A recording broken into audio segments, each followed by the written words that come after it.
Good evening, everybody. We're very excited to welcome you all to the East African Snakebite Symposium of 2025. This is the first webinar in a series of 4 webinars addressing the issue of snakebite in East Africa and how you as medical practitioners, and even those of you that are not medical practitioners that have joined us here, can be prepared to meet the needs of snakebite victims.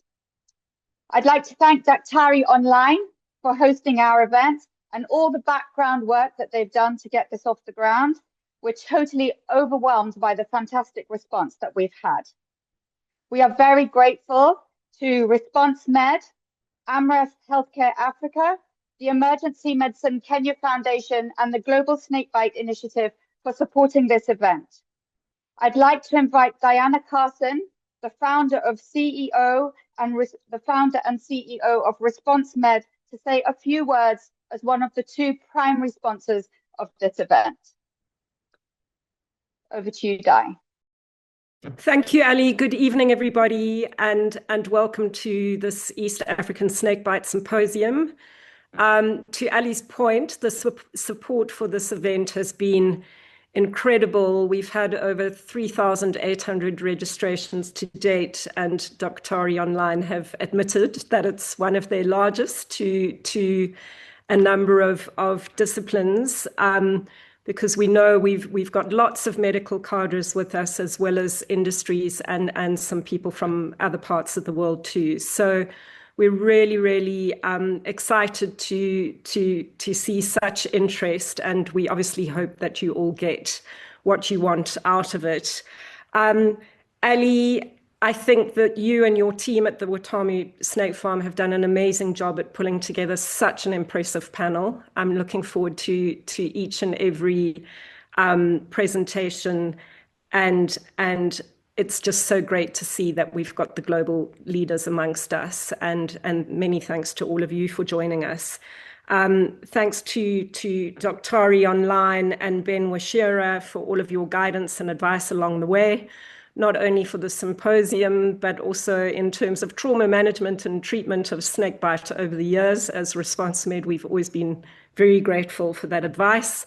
And I would like to hand over to our co-sponsor, Professor Charles Okialam, who is the AMREF chair, and AMREF is sponsoring this event together with Response Med. Professor Charles, are you with us? I know there was a signal issue.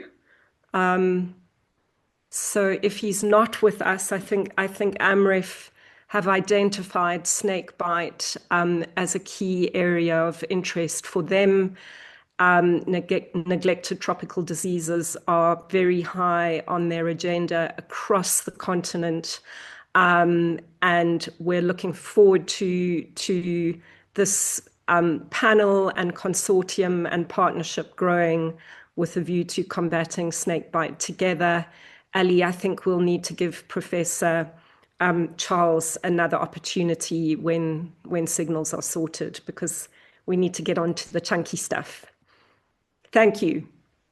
Thank you very much, Dadai. I would like to introduce Dr. Robert Rono, who's going to speak today on the epidemiology of snakebite in East Africa.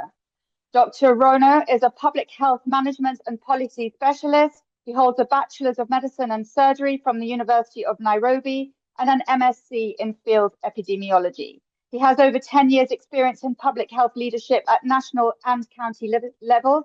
He has participated in health policy development, health program design, and health service delivery. His current role is county epidemiologist and NTD coordinator at Baringo County Government. His research interests are in neglected tropical diseases, including snakebite envenoming, health system strengthening, and disease outbreak response. He is a member of the Royal Society of Tropical Medicine and Hygiene and the American Society of Tropical Medicine and Hygiene. Dr. Robert Rono, welcome to the stage. We look forward to your presentation. Thank you very much, Ali, for the kind introduction. I'm very excited to be here today and to start us off in this symposium on snakebite. And I've been doing snakebite work for the last 10 years 10 years, and I'm very excited to share my experience with everyone. So my presentation today will be about epidemiology of snakebite in the East Africa region, and we'll have a journey on that. And as we all know, snakebite is a global problem, but more so affects Asia, Sub-Saharan Africa, and Latin America. And we have the highest incidences in Asia, Southeast Asia, parts of India, and also in the Sub-Saharan Africa region and the Latin America region. And this has necessitated the WHO to intervene. And in 2017, it was added into the list of neglected tropical diseases. And there was a resolution passed in 2018 to mandate the WHO to make steps towards alleviating this problem. And we launched the Snakebite roadmap in 2019 with a goal of reducing snakebite envenoming morbidity and mortality by 50% by the year 2030. Back home in Kenya, in August 2019, we launched our national snakebite guidelines. And also during that time, there was an amendment to the Wildlife Conservation Management Act, in which snakebite was no longer compensated following any bites. So snakebite has largely remained a neglected disease because a large majority of the victims are politically voiceless, and they're usually subsistence farmers, the poor and the displaced, and it is up to the international community to be their voice. This was said by Kofi Annan, who was the Secretary General of the UN in 2017. And he also said that snakebite is the biggest public health threat that we don't know of, you've never heard of.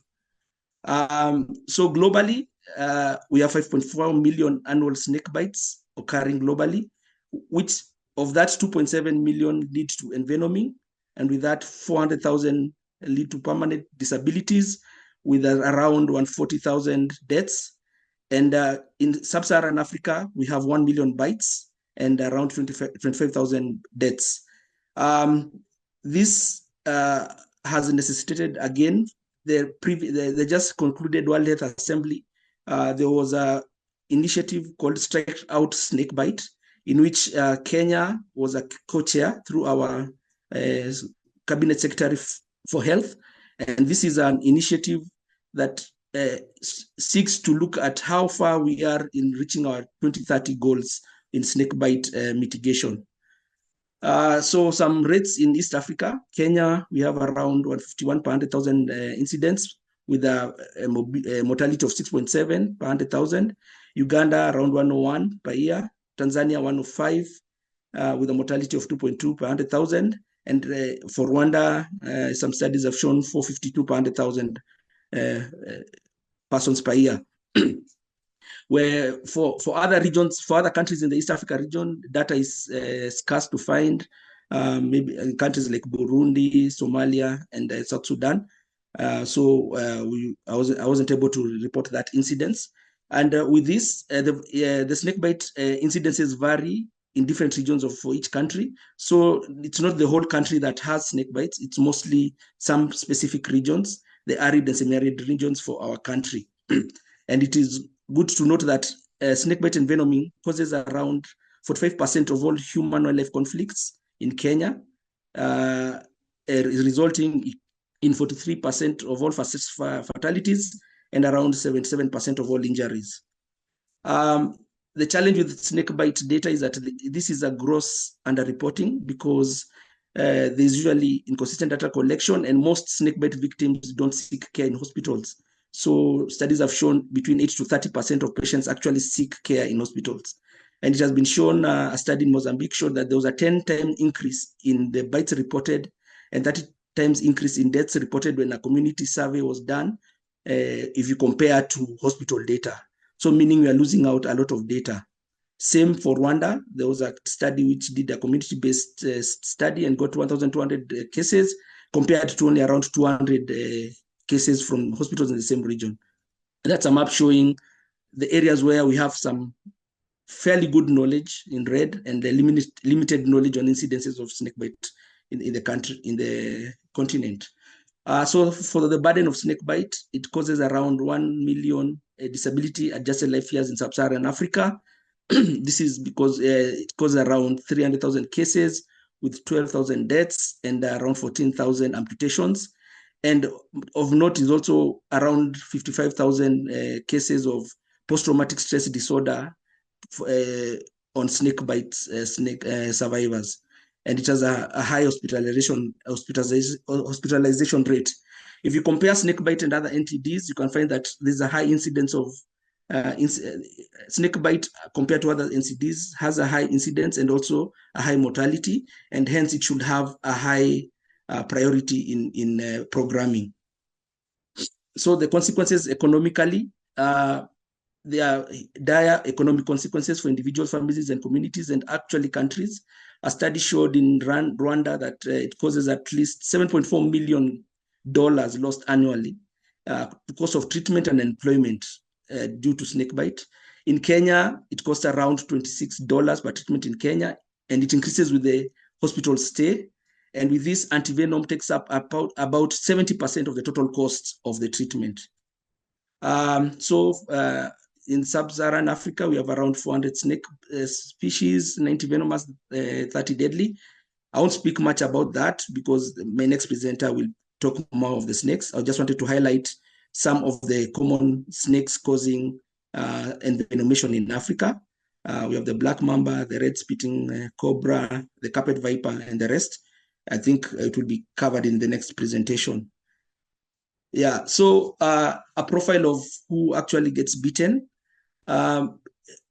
Most victims are aged fairly young, between 20 to 40 years. Around 70% of all cases are at that age group, and mostly affecting men, between 52 to 63% of all victims, and mostly occupation being farmers and herders. And most bites occur on the lower limb, that is on the leg, the foot, and the ankle. And the circumstances are usually when they're walking in rural roads, performing agricultural activities in the farms. And most bites occur early in the mornings, the evenings, and at night. Some of the signs and symptoms usually have swelling, pain at the bite site, vomiting, cellulitis, loss of consciousness, and sometimes permanent physical debilitation. So the picture on the right shows a blister following a cytotoxic bite. On the middle is bleeding tendencies due to a hemotoxic bite. And the gentleman on the bottom shows a neurotoxic bite. And those are signs of paralysis. Of course, we also have psychological mental health issues due to snakebite. And it has been shown that around 25 to 54% of snakebite victims have major depression, and 43% have post-traumatic stress disorder after a snakebite. And this also has an effect on the overall quality of life. Yeah. So snakebites occur mostly the pattern has been shown that during rainy seasons in some parts and other parts during the dry season.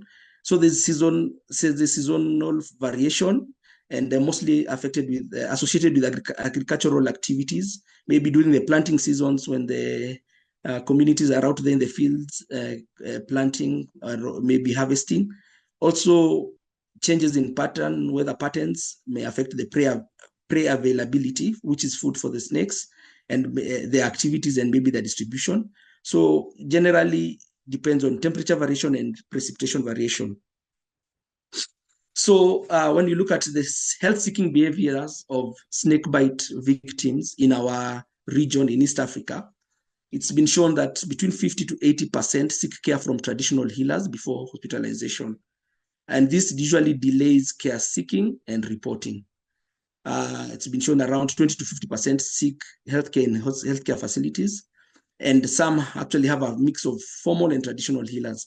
So they first go to the traditional healer, then finally go to the hospitals, maybe once the condition has not improved. And in some communities, snakebite is considered a spiritual matter, and sometimes maybe the doctors are ill-equipped to handle. And also, for what is also affecting the health-seeking behavior is that most snakebites occur in regions which have poor road networks, and the victims have to walk long distances to reach formal health facilities. Yeah. And also, there's been harmful snakebite treatment patterns, maybe in the community and maybe through the snakebite traditional healers. It's been shown that there is the blackstone, which is a charcoal, activated charcoal, which is believed to suck out the poison, which is not scientific, but it's a highly, there's a high prevalence of its use. Also, using of herbs, traditional herbs, to the snake on the wounds. There are also some practices such as cutting the bite site and sucking out the venom. Around 50% people do that, and also tying of tourniquets in the belief that it will stop the spread of the venom throughout the body.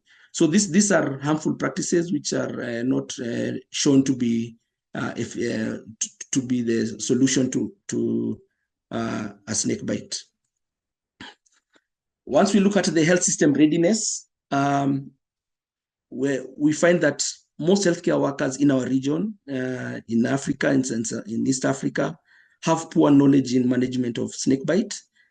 Studies have been done which showing around 85 to 90% of healthcare workers have not received formal training on snakebite management. And this affects the quality of care they offer to snakebite victims. Also, availability of antivenom in health facilities. Antivenom is the mainstay of treatment of snakebite, and it's been shown that around in Kenya, 27% of facilities stock antivenom in the areas which require. The situation is dire in some other countries also, 4% in Uganda, in Rwanda, Uganda 2%, and in Zambia around 7%. So this was a study done back in 2020. Also, stockouts of essential commodities other than antivenom have been shown to be rife in public facilities, and as a recent study showed that 37% stockout rate. Also, in private, perhaps, and faith-based institutions, treatment and maybe antivenom might be unaffordable. Perhaps the victims might be forced to pay, and they might not be able to afford. So, risk factors for snake envenoming, agricultural work, especially at dusk or night, insufficient protective clothing or footwear, poor housing and coexistence with livestock, limited access to health care and antivenom, and environmental factors such as tall grass, bushes, and water bodies around the households. So as I continue to wrap up, there are a few recommendations that I would like to make as we continue to learn and mitigate against snakebite. And this is in line with the WHO plan on mitigation on snakebite. So we need to really do a lot of community engagement, train community members, community healthcare workers, and traditional healers on prevention, first aid, and referral pathways, so that we do not have delays in care seeking amongst snakebite victims. We need to do a lot of community education and mitigation so that we reduce human snakebite conflict, and maybe also support interventions such as wearing of shoes and use of mosquito nets so that snakes, maybe when you are asleep, they are not able to climb into the bed. So those are some of the interventions we can do at the community level. For the health system, we need to do a number of healthcare system strengthening activities. We need to train healthcare workers on evidence-based snakebite management. And this symposium is a good example of what should be done so that we continue sensitizing healthcare workers and everyone on proper case management of snakebite. We need to improve case reporting and disease surveillance. We need data for decision making. And I want to make a strong recommendation that we need to make snakebite reportable and even notifiable, especially for a snakebite mortality in our different countries, so that we can be able to get the good data and use it for plans.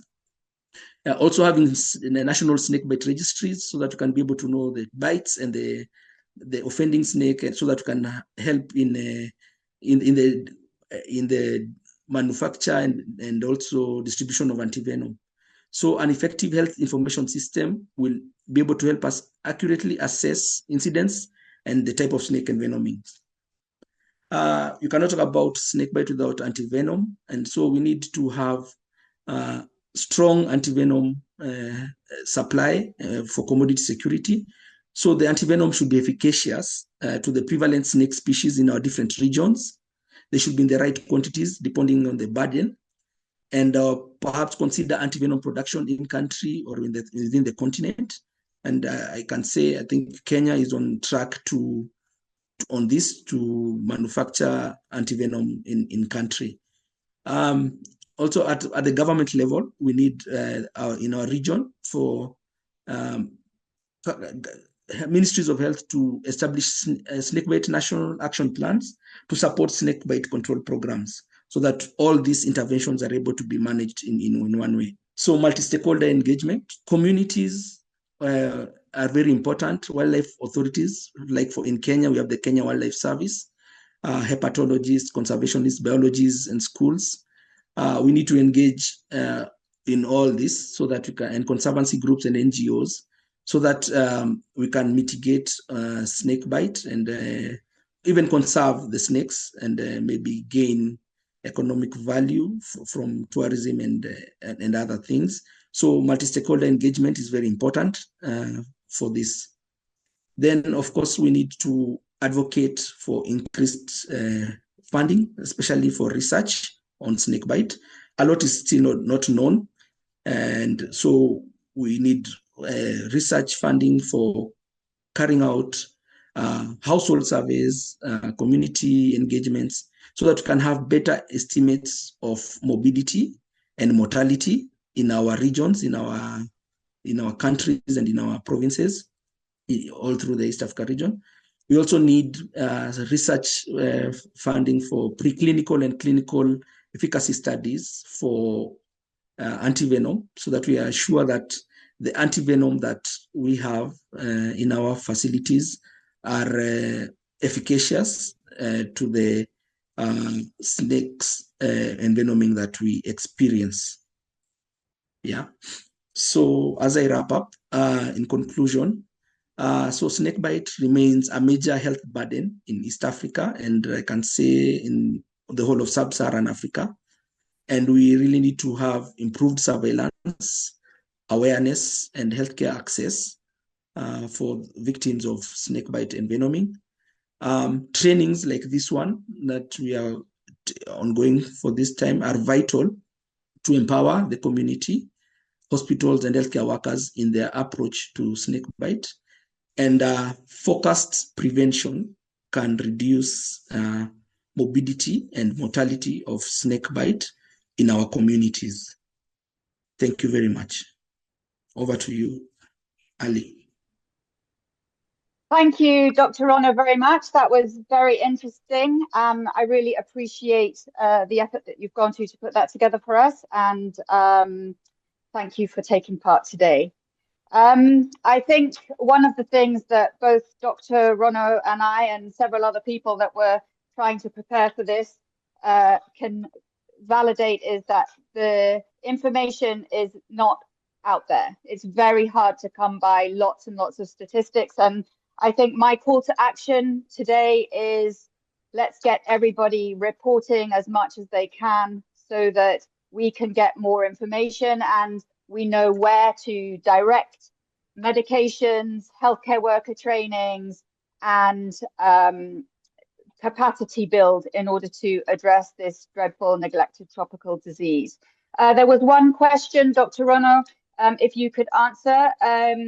Is there a reporting mechanism for snakebite cases and deaths occurring through is it the DHIS2 or other channels? And somebody else asked about reporting. Maybe you could just quickly go over the methods that are in place currently for reporting, what people are reporting, and maybe the things that we need community health workers and healthcare workers to record that will help us, such as the outcomes of snakebite and how many vials of antivenom were delivered, etc., etc. If you could just quickly cover that. I know it will be covered in a lot more detail on the third lecture, but if you could maybe just give a really quick overview on that, that would be very helpful. Thank you for that question. Yes, I can speak for Kenya. In Kenya, snakebite is reportable in the outpatient MOH. There's a MOH tool that you're able to report snakebite, and we're able to look at the incidences in maybe a facility or in a community, but that's mostly when a person has presented to the hospital. So I think what we need to have is a way of maybe through the community health. We have the ECHIS, which is the ECHIS for the community work health promoters. Perhaps it could be a data point that they can collect in areas which have snake bite, so that we can be able to capture the bites that happen in the communities and actually don't necessarily make it to the health facilities. Yeah, so I think there's work to design that, and with now training of the community health promoters to be on the lookout and also to be able to report and also to help us in referral so that we can capture. No problem. Now's the perfect time, Professor Charles. If you'd like to go ahead and say a few words, we'd love to hear from you before we move on to the next presentation. Yeah, okay. Thanks, Alison. And I won't take up the panel's time or anybody else's time. And I very much enjoyed the first presentation by Dr. Langat. Dr. Langat, that was an excellent presentation. It touched on so many points and I learned a lot. Mine was simply to say that I'm very intrigued by this area. This is an area which AMREF, which I chair the international board of, is very keen to be further involved in. And our reason for involvement is that snakebite, the whole issue of snake bites is a very under-researched, under-considered area of health in Africa as a whole, not just in East Africa, but throughout the continent, and of course in other parts of the world.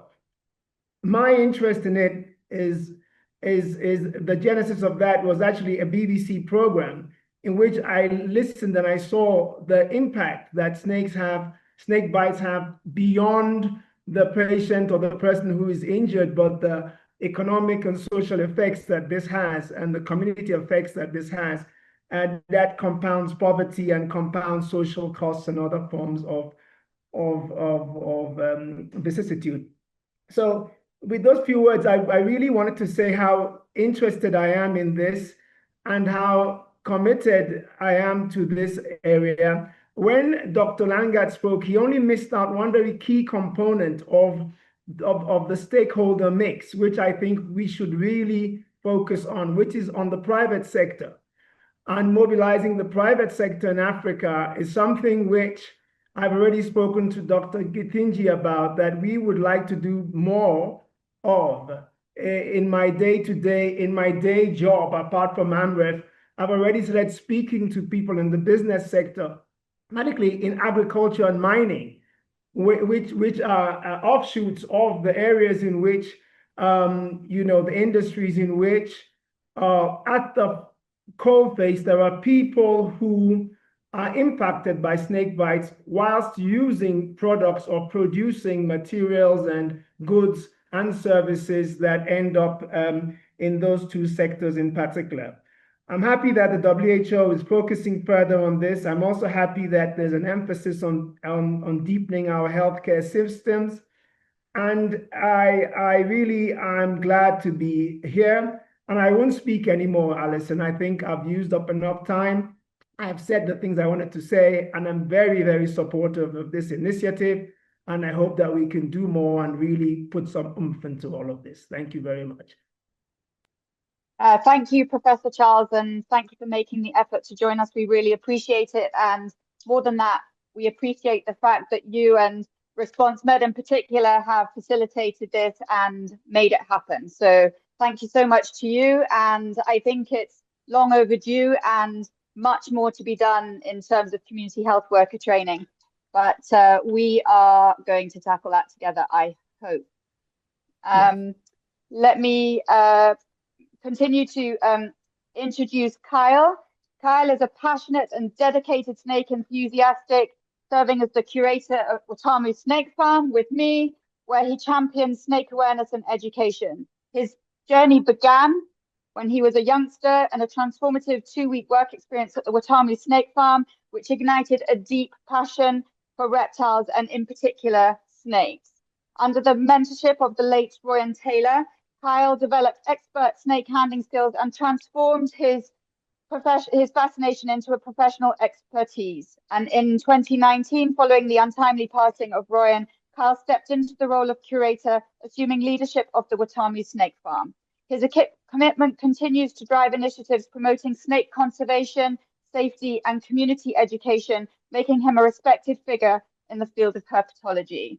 Kyle, welcome to the stage, and please carry on. Thank you so much, Ali. And thank you, Dr. Rono. Your talk was excellent and really highlighted the problems we have in Kenya and the rest of Africa. So my talk is an overview of the medically significant snakes of East Africa, first aid for snakebite, and how to prevent snakebite.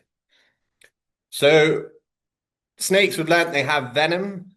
These are a mix of different proteins and peptides. It is all produced by animals, like snakes, spiders, stingrays, scorpions, and it's manufactured through glands in the back of the head, and then it's injected through the fangs of the snake's teeth. Some of these venoms can help with digestion within the snakes. So you have 3 main venoms. There's a hemotoxic venom. This affects your blood clotting. And then you have a cytotoxic venom, which is progressive swelling and tissue necrosis. And then you have a neurotoxic venom, which is progressive weakness, and you sort of lose the mobility of your motor skills, being able to blink or stick out your tongue, and eventually being able to breathe, and all of that sort of goes away. So snakes deliver their venom through fangs. These are modified teeth, very similar to a doctor's hypodermic needle. Snakes frequently replace their teeth. The old ones will fall out and they'll be replaced by the new teeth. There's no downtime where a snake has no teeth. Sometimes when we're milking a snake, you can open the mouth and you can see up to 4 fangs there. That's the 2 old ones which are about to drop out and the new ones that are ready to take over the position. So we have 3 different fang structures. We have the hinged front fang snakes. These are your mambas and cobras. And then we also have the fixed front fanged snakes. The hinged front fangs are your vipers, and the fixed front fangs are your mambas and cobras. We then have your rear fang snakes. These are like your boomslangs and vine snakes. So some quick tips on how to identify snakes or what to look out for to narrow down what snake you're looking at or what snakes you get in your area. The number one thing is location. For example, green mambas. A lot of people in Nairobi, they see a green snake and they're adamant it's a green mamba, but we do not get any green mambas in Nairobi. They are found along the coast and a few isolated populations inside. So locality is key. The habitat where that snake was seen it seen in a tree, in amongst some rocks, in water? The head shape is a really good thing to look at. For example, you've got a big triangular head shape similar to the vipers. You've got round head shapes or a coffin-shaped head like our mambas. And then the length and size of a snake. I always like people to, when I ask someone how big is the snake, I say, is it as thick as your arm? Or is it as thin as your finger? How long is it? Is it as long as you? Because when you ask someone in sizes, quite often they over-exaggerate quite a lot. Next thing is the color of the snake, but more specifically looking at the patterns and the markings within the snake, because you get some snakes which come in a variety of different colors, but looking to see if it's got any bands under the neck, any freckles, any lines across the eye, any rings along the body. Then you can look at the skin texture. What does the skin look like? Is it smooth? Does it look shiny? Does it look rough? Are the scales keeled, which means are they rough at touch? They have a line in between each scale.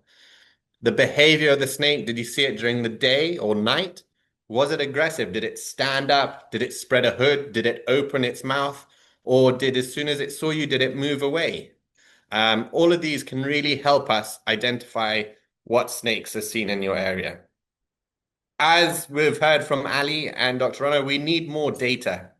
And we need more data on where these snakes are being seen, what times of the year they're being seen. So please, if you do come across a snake, there's some WhatsApp numbers down there which you can send in some information which we can then log, but also logging them onto iNaturalist.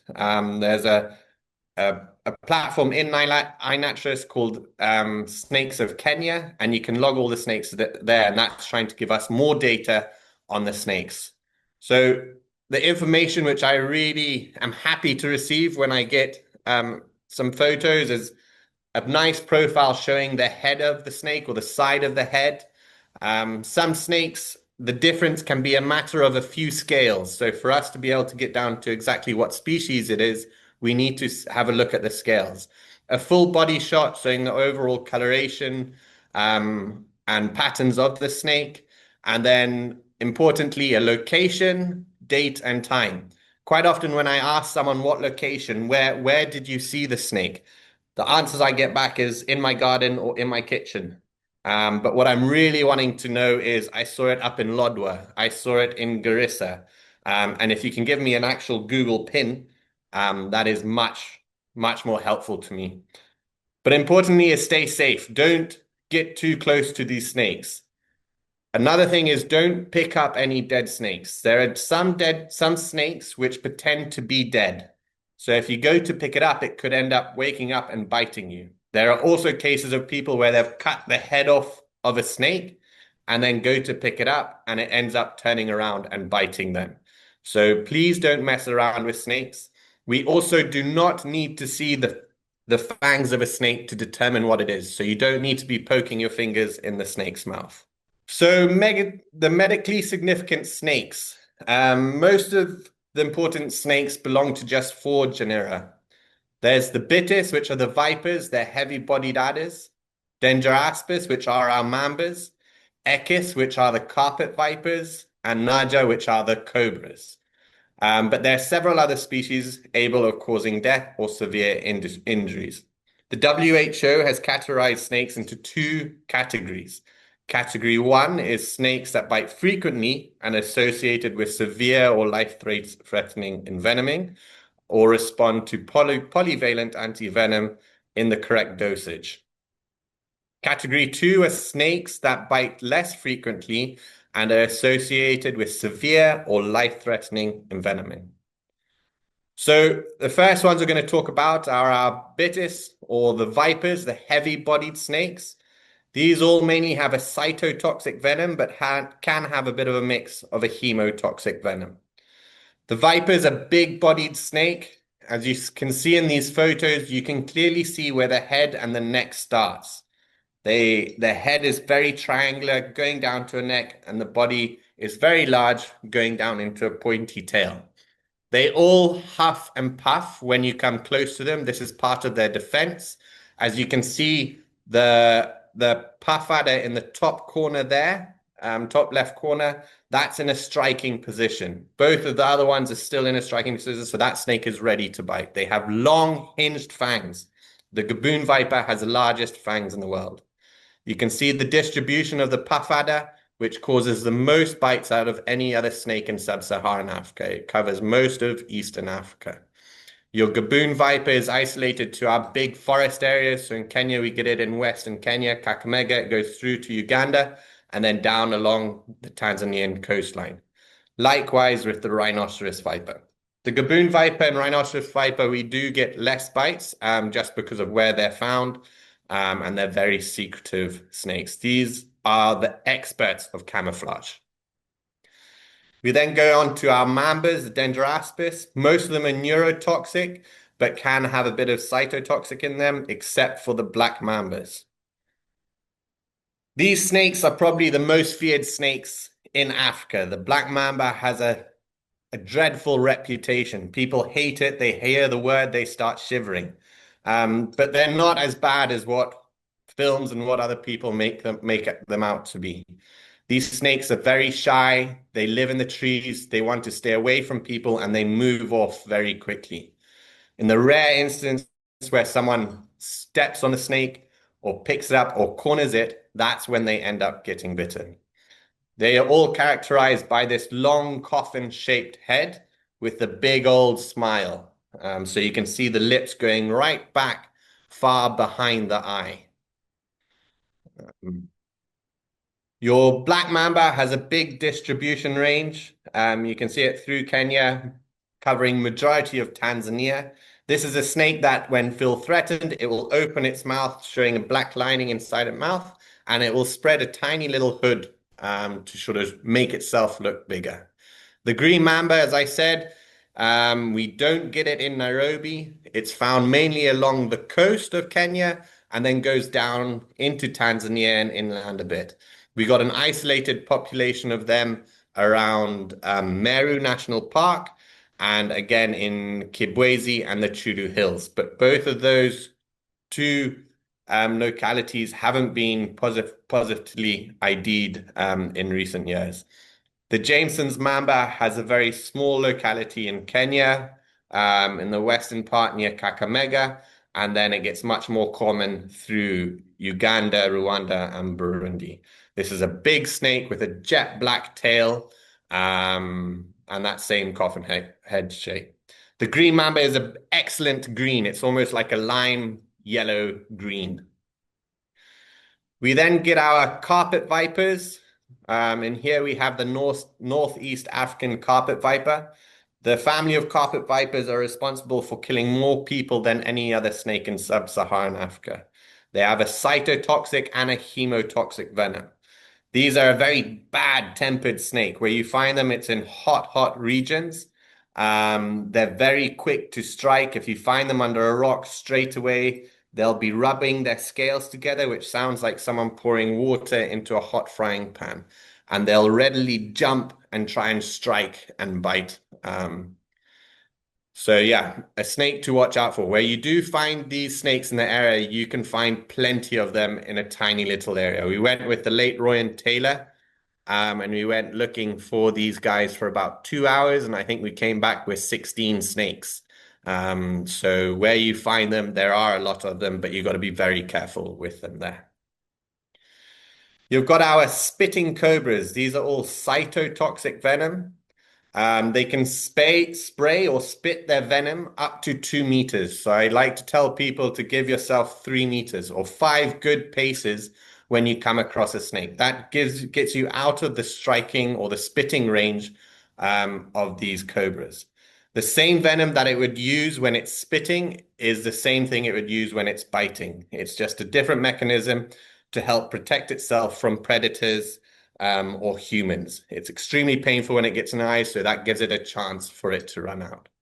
We get the black neck spitting cobra in the western sort of half side of Kenya, going across into Uganda and down into Tanzania. It's a big snake that is very black in color and usually has some orange markings on the throat. We've got a few different varieties, one that is jet black and one which has the markings on the throat. You then get an ashes spitting cobra, which is mainly in Kenya, along the coast, goes up through Tsavo, Kitui, and then up into the northern area of Kenya, spilling over to Uganda a little. This is the largest spitting cobra in the world, reaching 9 foot, and was named after James Ash, who is the founder of the snake farm here in Watamu. They have large amounts of venom and are ready to spit. The red spitting cobra, mainly found in Kenya, but does spill down into Tanzania and parts of Uganda as well. This is a beautiful red color with a very distinctive black marking. You then get your Mozambique spitting cobra, which is mainly down in the southern part of Tanzania. A very distinctive looking snake, although can be confused with the ashes. It has more black markings in its color. As you can see, the black throats, and the skin is a black in color and the scales are brown. So you can see those patternings throughout the skin. You can get your neurotoxic cobras. To start off with our Egyptian cobra, we get them on the western part of Kenya and going down into Uganda and spilling a little bit down into Tanzania. We get a population of them up into the western edge of the Kenyan-Ugandan border that are colored very similar to the one in the photo here. These we call a calico phase, and they have a much more potent venom to their relatives, which are spread out throughout the country. So up in that side, you really need to be careful with your Egyptian cobras there. With my experience, these are the one snakes which are aggressive when you corner them. They will not just randomly come out and chase you, but if you corner them and they feel threatened, they will hold their ground and they will almost try to rush you to scare you and move you off. All of these cobras will also hiss and puff to make them sound a lot more aggressive. You get our forest cobra, which is found in like our big forest areas, and they love to be around water, so along the sides of our Great Lakes. A very large cobra, again, reaching about 9 foot, very powerful and very strong. These are probably, in my eyes, one of the more clever of the cobras. You can constantly see them thinking as they're moving around the cage, trying all the latches and seeing how to get out. And there's places where we've gone to catch this and we've gone back time and time again, and it keeps escaping us. But a very strong, very attractive, and has a very tall stand when they want to hood. We then get our gold tree cobra. This is a very rare snake. I have never seen one. We find them up in Kakamega, and then they go across into Uganda. They spend a lot of time high up in the trees. All the records were from squirrel traps, where they had gone into the traps and got caught. They're quite often confused with forest cobras, but they look very different. This one has a much rounder head, and it doesn't have the tiger lines down the face. We then get our category 2. These are our vine snakes, boomslangs, and other rear fang snakes. And they're mainly hemotoxic, and you need a monovalent antivenom to cover these. All of the vine snakes, they look fairly similar. They look, as their name describes, like a vine or like a twig. And they usually have a very green or browny orange pattern on the type of the head. That's to make them look like a leaf. So if they're sat there in the wind, they'll move their head very slightly so it looks like a leaf moving in the wind. All of these rear fang snakes, the vine snakes and the boomslangs, have excellent eyesight. You can see their pupil is sort of elongated or keyhole shaped, so this gives them a great vision. We then get our boomslang down here. This snake is often confused with our harmless green snakes and also the green mambas. Our boomslangs in East Africa, we get up to 16 different color variants. So it's quite hard to remember all these different colors, but the most important thing is looking at the features. This snake has a very round head with a big eye. I like to think of the old VW Beetles, which you used to get long time ago, with the big round bonnet and the big windows. They also have a very sort of rough looking scale. All of these vine snakes will puff their neck out when they feel threatened, as you can see the one in the top left corner. But they are very relaxed and calm snakes. Most of the bites from vine snakes are where they're biting handlers who are trying to catch them, but they're very, very shy and very reluctant to bite. They will want to move off, and biting is their last resort. We then get our category 2, which is our bush vipers or atheris, which are hemotoxic. These are much smaller snakes, maybe reaching about 30 centimeters, some a little bit bigger. The main ones which we get in sort of Kenya across Uganda is the green bush viper. We get the prickly scaled bush viper, and then the Mount Kenya bush viper. We've got a few others which you find along into Tanzania. They're in very small, isolated populations, as you can see in the maps along the side here. All of these vipers spend most of their time up in the trees, curled up on the edges of the branches, trying to get the heat in the morning. And they're relying on their camouflage. If you get too close to them, they will strike out. Or sometimes what they do is they open their mouth, especially the green bush viper, and flick their fangs like this, sort of as a show of aggression. Category 2, our Actractaspis, or burrowing vipers, burrowing asps. They've got many different names.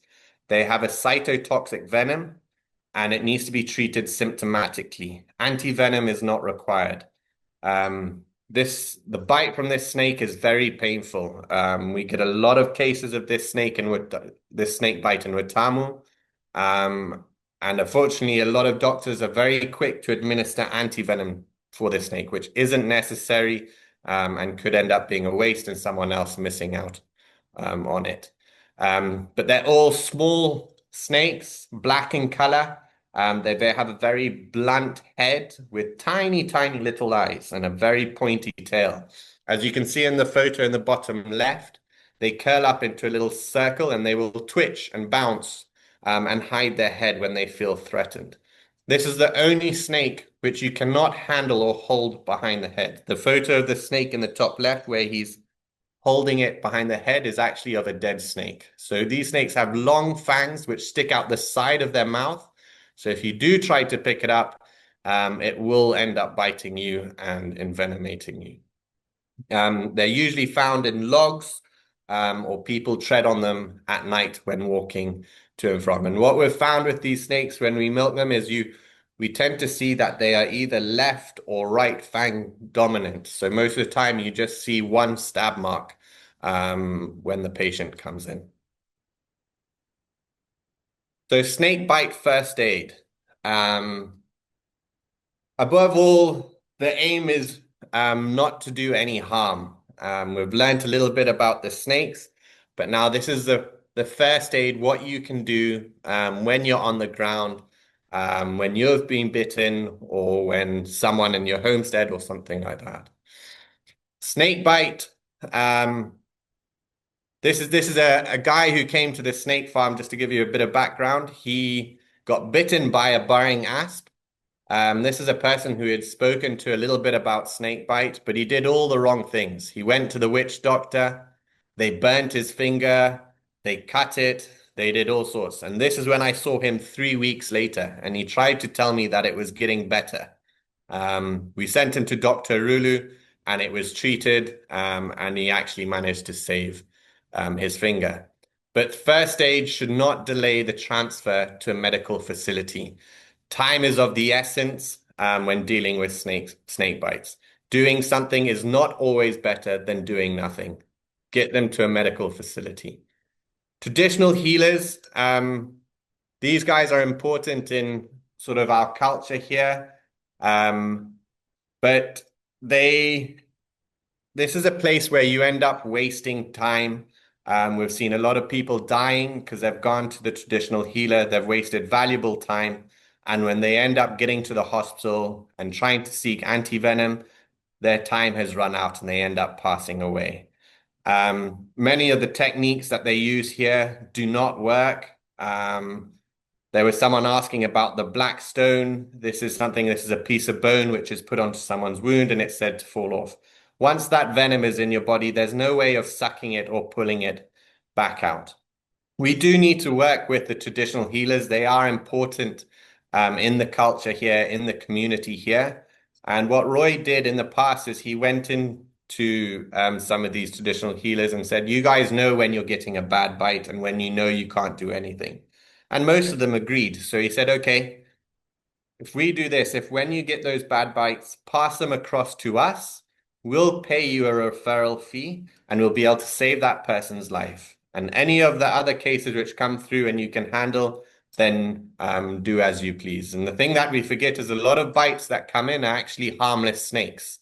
So the traditional healer is healing people who were never actually bitten by anything that is venomous. But it is important to work with these guys and try to get them onto our side to talk about prevention and how to get people to a medical facility as soon as possible. The snakebite first aids do's. So make sure the victim is safe and not in any danger from another bite or environment. Remove all jewelry, bracelets, tight bands, or tight clothing, as these can end up becoming a tourniquet or restricting your breathing. Paracetamol at 1 gram max for an adult dose can help with pain relief and provide some reassurance. Do not give non-steroidal anti-inflammatory drugs. Get the victim to the nearest facility as quick and as safely as possible, transporting them in the recovery position, laying on the side with bent ribs supporting the body. If unconscious, make sure you protect their airway. Immobilize the limb using a splint. Reassure and keep the victim calm. Be ready to give assistance breathing if required. And in the case of a neurotoxic envenoming, apply a pressure pad. Time is of the essence here, so do not delay in applying the pressure pad, but apply it en route. The thing is most of the first aid can happen while you're on the way to hospital. So don't delay getting to the hospital. That's the way you're going to get the best treatment. The application of a pressure pad, you get a small cloth or a bandage, as you can see here. You press that over the bite site, and then with an elasticated bandage, you wrap over that bandage, making sure to pull it so it stretches and can actually hold pressure. Apply the splint to the whole length of the bitten limb, and if you're transporting someone on a motorcycle or animal, split the limb is adequate. The thing to make sure is when you put the pressure bandage on is to make sure victim doesn't end up bending their arm or their leg, and that could end up causing it to become a tourniquet. Applying a pressure pad properly is quite hard. These elasticated bandages that we buy here, they lose their elasticity quite quickly. You can get special pressure pad or pressure bandages bought in from Europe, which are a little bit more effective. Bites to the head, neck, and body. These, of course, because they're closer to your heart, where the blood is being pumped around, people can have life-threatening problems happening very soon after the bite. You need to keep the person, again, as calm as possible, but this is a very dangerous situation. You can't exactly go and put a pressure pad around someone's head or neck or something, but again, if this is a neurotoxic bite, applying direct pressure to wherever that bite was may help to sort of slow the release of the venom. Reassure the person and get them to the medical facility as soon as possible. Always try to call ahead to the doctors so that they know that they got the right doctors in line, and that there's people ready to work on the patient. Here are some don'ts. Do not try to kill the snake. A lot of times when people are trying to kill a snake, they can end up getting bitten or injuring themselves again. You're also going to be pumping blood around and venom around your body while you're off trying to kill the snake. It's not necessary.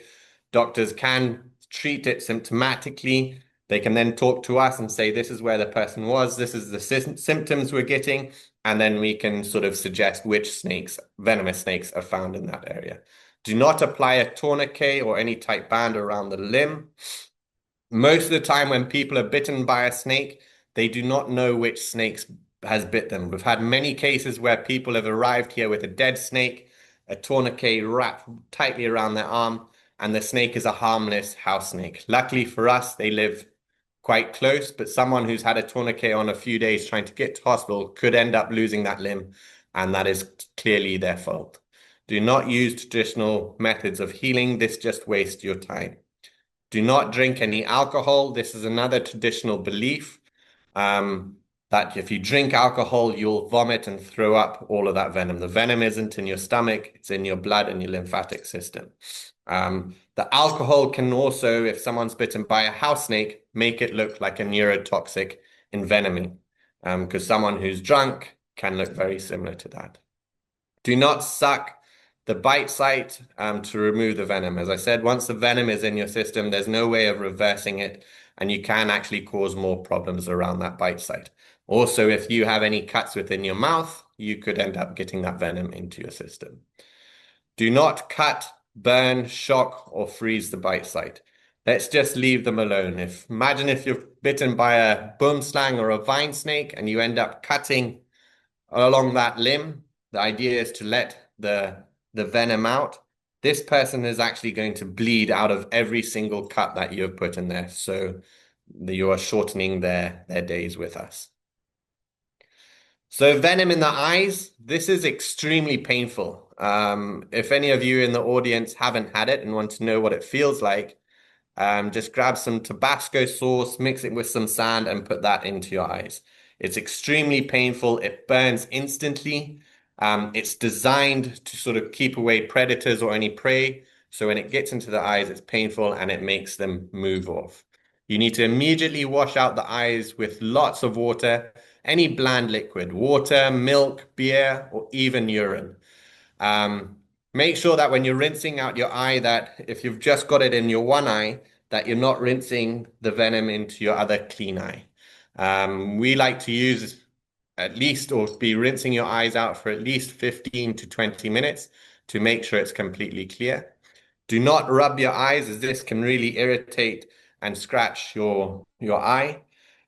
Your eyes will be very sensitive after this. So wearing sunglasses to protect your eyes from the bright light is a great idea, and you may need this for a couple of days or even a week after that. Then you need to get some medical advice if you still have some irritations with your eyes. Things to note after a snake bite: did you see the snake? Can you describe it? Are there any photos? Is it dead?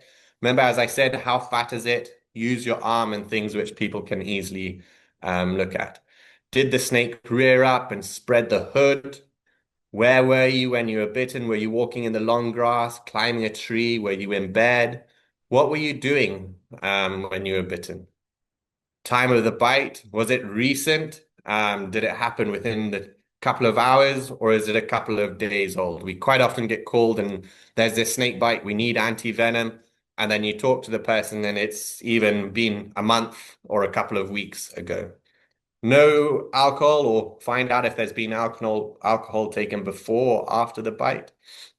And the location of the bite on the body. Look for puncture marks or any bleeding or swelling, blistering. And what are the current symptoms or conditions? Have they got any swelling, tiredness, struggling to breathe? Most important thing in the bush is to have a plan. Know what to do, know where your nearest hospital is. Do they have trained staff members there? Do they stock anti-venom? The current anti-venom in Kenya is the premium Pan-Af. That is recommended for use in Kenya. But make a good plan. Make sure everyone within your facility knows what the plan is. They know where to go. They know how long it takes to get to a medical facility. They know where their airstrips are, and they know what the alternative route is. So they don't drive down a road and find that the bridge has been washed away and now they need to start trying to find another way around. Make sure everyone in that facility knows what to do. And also the most important thing is stay calm and keep reassuring the victim. Don't hesitate to contact us. We are here to help. I frequently get messages and calls for people wanting some help from us. Understanding common snakes, where they live, what they like to live in, can really help you around the house. So having a lot of grass or firewood piled up, old corrugated iron, building materials, this is a great habitat for a snake to live in. So trying to keep those away or keep them tidy and clear will really help stop snakes from coming in. Fill in any holes in your house, under your doors, and do not allow having livestock in your house. These attract rodents because of the food that they eat and their droppings, and this again will attract snakes. Chickens, snakes love to eat chickens and love chicken eggs. So that will again attract them in. So if you do want to keep animals, domestic animals, keep them further away from your house and try to make it as snake-proof as possible. Wear the appropriate PPE, shoes, gloves, and gaiters.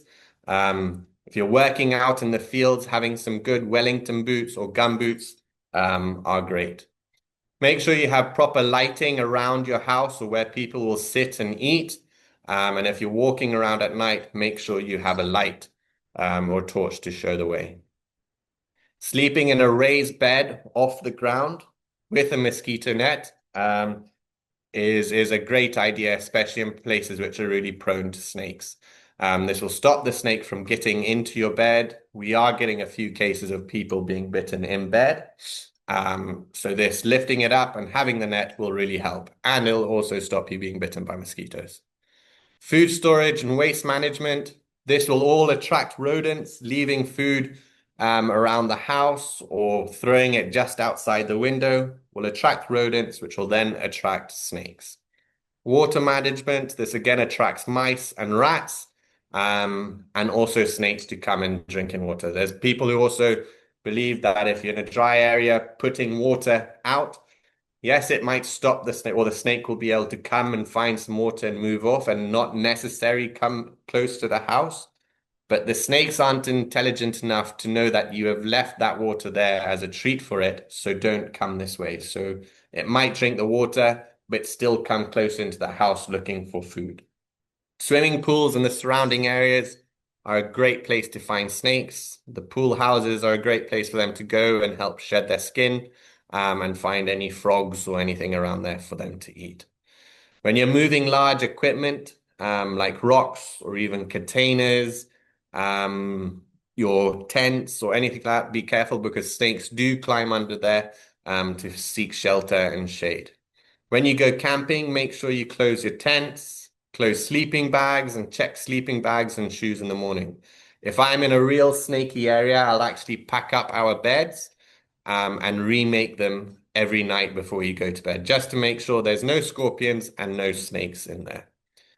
Beware of when sort of snakes are more active. In East Africa, we sort of find them more active through September up to about January. There are no snake repellents which work to keep snakes away. So you can't plant anything, pouring diesel or anything like that. Rentokil can charge you large sums of money, but it won't do anything. These are our contact numbers. Again, please send us information about snakes. The top number is mine. And we are really interested to find more information about these snakes so we can track where they're moving, where they are, and when they're being seen. This is a WhatsApp group which we have. This is predominantly for health workers. And it's a great forum where we have experts from all over the world.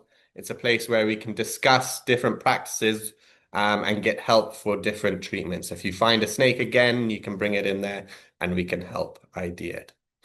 I'd love to give a special shout out and thanks to Steve Spalls for photos and continuous assistance with us. Africa Snakebite Institute, Johan Moraes, David Williams for maps and helping us out with some photos, and Dr. Eugene Irulu for our medical advisory. Any questions? Thank you very much, Kyle. We do have a few questions that have kept on cropping up. I don't know. So first of all, I'm going to ask you the snaky questions, and then maybe Professor Hardcastle or Dr. Williams could jump in with answers to some of the more medical ones. So someone asked how you tell the difference between a male and a female snake. Cool. So with our vipers, it's much easier. And what we look at is the length of the tail. So I'll draw you a quick picture. For example, with a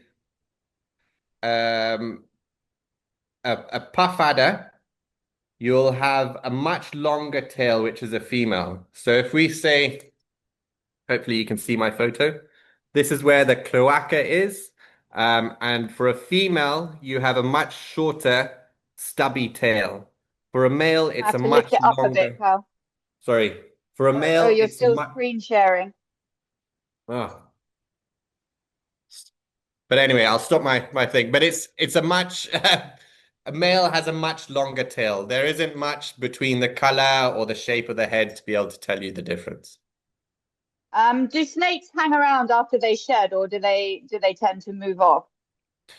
So they did a study with green mambas here, and what they found is a snake has a home range where they like to live, and they'll go outside of that home range where they can shed their skin. They get rid of any parasites or anything on that skin, and then come back into their home range. So it depends how soon you've seen that shedded skin, but they'll usually move off quite quickly after that.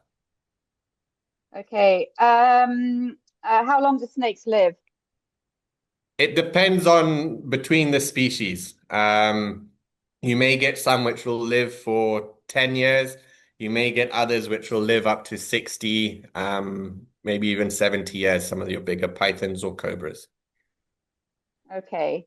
Maybe one of the doctors, the two questions that came up time after time was why not to use non-steroidal anti-inflammatories, and what is the role of the pressure pad, and yeah, why apply it?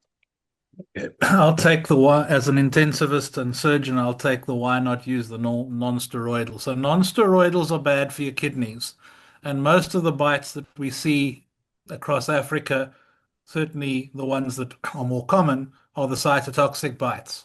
And oh, sorry, let me put my camera on as well. So cytotoxic bites affect the tissues and can lead to renal risk. And if you use non-steroidals, it makes the risk of kidney failure worse. Now, I don't know about the rest of Africa, but even in my country, access to dialysis is limited in the state sector. So that's the important reason. And we also, certainly in my country, which is South Africa, we also advise against the use of benzodiazepines and opioids because they've been shown in some of the mamba species to potentiate the venom and increase the risk of respiratory depression. I don't know if David wants to add anything. Thank you very much. Well, yes, that's absolutely right. You don't want to give anything that is likely to increase bleeding, and non-steroidals inhibit some of the blood platelets, which contribute to blood clotting, and they also have some interactions with infections as well. So, best to keep well away from non-steroidals. Stick to good old paracetamol in maximum adult dose, given at regular intervals. And shall I take the question about the pressure pad, Ali? Please do. The whole point about first aid methods is that they should be applied immediately, either by the victim themselves or by someone who's nearby. The essence of first aid is immediate intervention, and of course without causing harm. And this is a very controversial area, as I'm sure you all know. Everyone has their own ideas about how to give first aid to snakebite. And there have been things like the Australian crepe bandage or pressure bandage with splinting, which is impracticable, really, because of the demands of really effective bandaging and so on. I prefer the pressure pad because it's undemanding in equipment. It just requires a roughly fist-sized lump of material. It can be anything, clothing, rubber tire or something else, applied immediately, as you saw from Kyle's pictures, applied immediately over the fang marks and bound on very tightly with an unelastic bandage to apply it really firmly. The point is to try and compress the small blood vessels and lymphatic vessels that are going to drain the venom molecules away from the depot that the snakebite the snake has injected its venom into a particular place.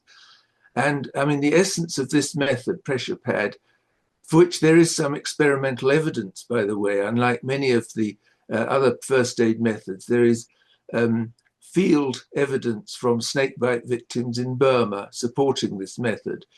The essential thing is to apply it immediately. It won't do any harm. It won't cause gangrene or anything like that. And provided it's combined with immobilization, which Kyle emphasized, splinting of the affected limb, it's probably the best you can do.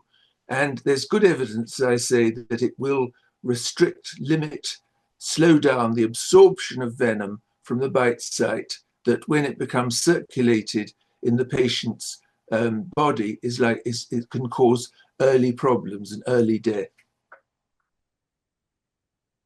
I shall be coming back to this, by the way, in my talk on the 19th. I'm speaking in, I think, the 4th of this series.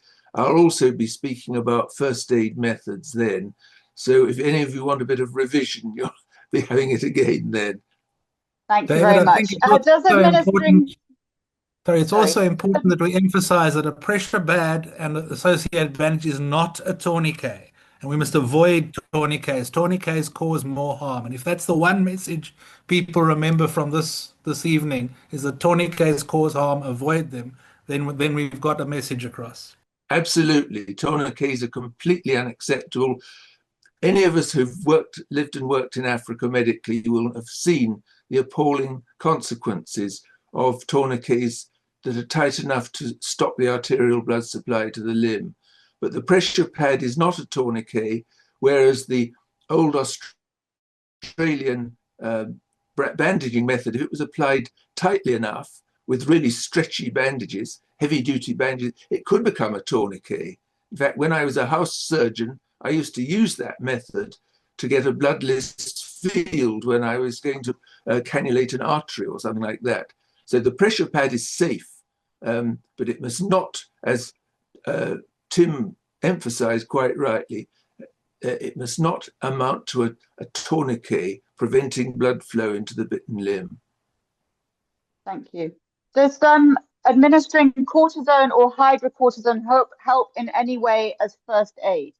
No, absolutely not. Steroids are so attractive to poor doctors who don't really know what to do. It's a desperation. Let's give them some steroid.